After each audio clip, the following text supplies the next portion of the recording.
Hi, this is Tom Jacobs from tdjacobs.com and also healingsuicide.com. And I'm an evolutionary astrologer and an energy worker and a channel and a medium to all kinds of different healing work. And I've wanted for a while to do a longer video or a series of short videos on the U.S. the USA Pluto return. The natal Pluto of the U.S. is at 27, I don't know, 2733 Capricorn, and it's retrograde in the Sibley chart. It's in the second house, conjunct the Aquarius South Node in the second house. So, like a story I wanted to tell you, but just given the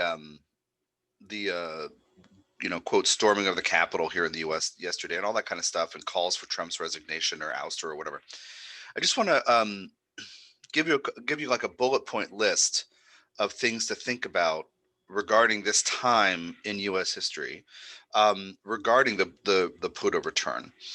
Elsewhere, I have a thing about the Chiron return. It's called Race in America. It's, I don't know, it's over 2 hours. It's an MP3, and I put it out as an audio only video as well. And I encourage you to check that out if you want to know about Chiron in the USA fourth house, this otherization and issues about race on different levels in different ways between different groups. Um, anyways, so there's a long story about colonization and the other, and how to heal divisions in that MP3. But I just want to give you a couple ideas. First of all, with a return, it's when a planet comes back to the same degree and minute where it was in the natal chart. In this case, the country's birth chart, the country's inception chart, or the chart of the country's inception. And at a return, the planet infuses its energy into that natal planet, so to speak, right? The natal, so to speak. So in a person, like a solar return, the sun energy pours into that person's sun. Now, in many ways, we feel good typically around our birthdays. We have an infusion of solar energy and whatever.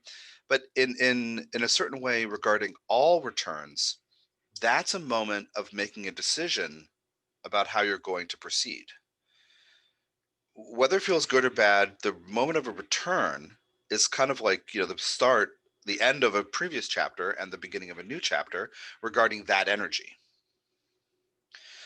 So the time before a return is what I want to focus on. And that's what we're in right now. Because transiting Pluto during this cycle has not reached 2733 Capricorn yet, but will pretty soon, within the next year, I believe. I'm not looking up dates right now because I'm in the middle of a bunch of stuff. But anyway, don't quote me. I'm not the kind of astrologer you can quote about dates. How's that? So in the period before return, it's a time of letting go of things, whether you're aware of them or not. This is part of the key.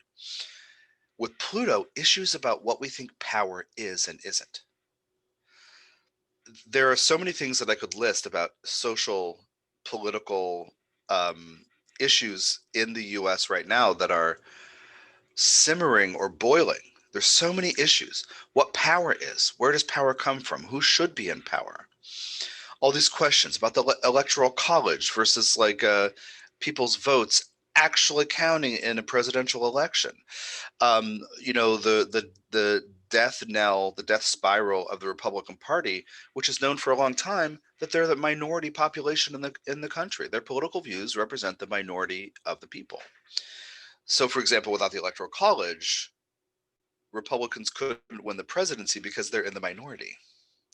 So if you actually count people's votes, right? Okay. So anyway, so these things about power, what power is, what am I going to do to keep hold of it? You can think about the last couple of years issues with the NRA. Look at that for Plutonian issues tied to the spirit of America. Look at all the stuff about the race. As I mentioned, the race issues and the Chiron and the USA fourth house. That's related too. But Pluto in Capricorn in the second house, the perception, you can think of it this way: the perception that you have to build resources in order to be powerful. Like you have to collect money in order to be powerful, and then use money to establish your supremacy. There's like a Plutonian assumption that comes with the kind of mindset of America. Yes, it's full of all kinds of people who have come here from all over the world or who were here before, and people who are still coming here from all over the world. And we are this melting pot slash crucible. Talk about that in the Race in America MP3.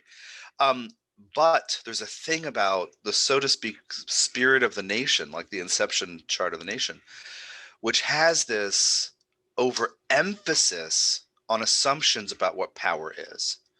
I've come through this with researching certain topics regarding finance and investments, and found like how many things that are skeevy and outright crappy and crummy and should be illegal, and some are illegal that are not enforced by the Securities and Exchange Commission regarding like naked shorting in the stock market. I've come up against this where it's just like the money and the influence outweighs the truth and the principle and the law.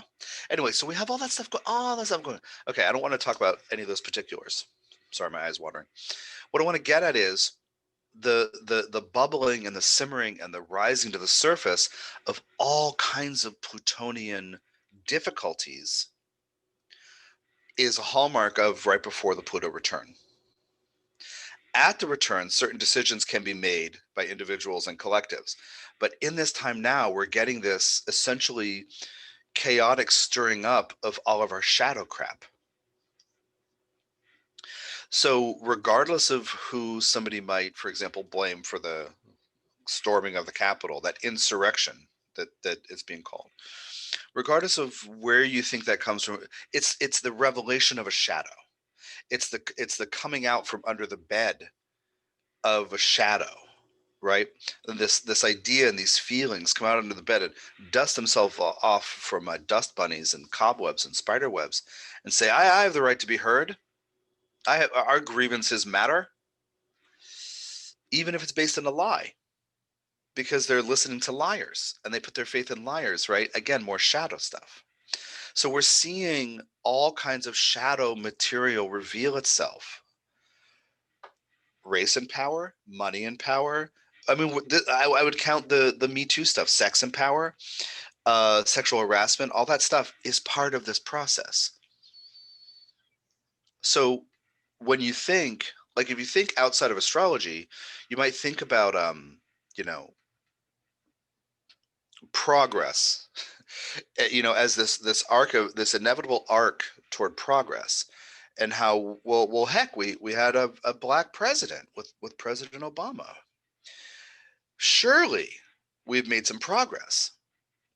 But you're talking about a nation of hundreds of millions of people where these shadows are not just, inherent because people carry shadow material, but also because the US is a crucible, is a melting pot that is a crucible for all kinds of human issues to come together and feed off each other, bounce off each other in an accelerated way. Again, check out the Race in America MP3.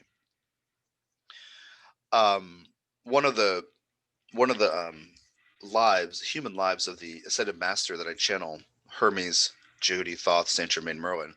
One of those human lives was Christopher Columbus, and he talks about how, like I know right now we're having this a lot of revisionist history to take away the heroic tags and labels affixed to Christopher Columbus as this wonderful explorer, but from Jehudi Hermes Thoth's perspective, that human individual was part of the process to drive this change machine, this crucible into existence. And so there's an accelerated thing where you have a country as a melting pot where people from literally all over the world come here. And so all of the wonderful things get played out, and all of the terrible things get played out according to different cultural traditions and ethnic and religious backgrounds. We're all like, one would think of it as the melting pot, but the other would think of it as a crucible for accelerated change. And now we're at this Pluto return where these things are fomenting on their own. So again, regardless of who you might blame for this or that, or ascribe responsibility or agency, to different people and groups, the fact is the revelation of the shadow material is necessary for growth. You have to find out what you're angry about in order to learn how to resolve anger. You have to understand what hurts you in order to be able to move beyond the hurt or learn to integrate it and grieve and move on. So anyway, we're in this time when these things are not, so this idea, you might have this idea of progress, but when you look astrologically at these cycles, it's easier to understand, yeah, well, we're kind of in the muck of a few things right now, and it's actually going to continue. So anyway, I wanted to do a longer thing on this, kind of a whole teaching, and I've just been so busy I haven't been able to devote time to it. But I'll try to do a couple of short videos to continue the story. Anyway, thanks for your time and energy. Basically, I just want you to prepare yourself to get grounded and be clear, and to be responsible for your energy, and to, when you have pain and anger and fear and frustration and sorrow and grief, to learn how to ground and deal with it, so that you're not throwing it around at other people who are also experiencing their shadow stuff come up. Anyway, take care of yourself, and you can see me on the web at tdjacobs.com. That's where most of my work is and all of my services. And then healingsuicide.com is a story about soul and how to deal with how it sees your human lives, how it understands suicide, but also how to understand suicide from the soul's perspective, and how to learn how to deal better with the intense kinds of emotions that may lead to despair, that may inspire a person to consider or attempt suicide. All right, take care. Bye bye.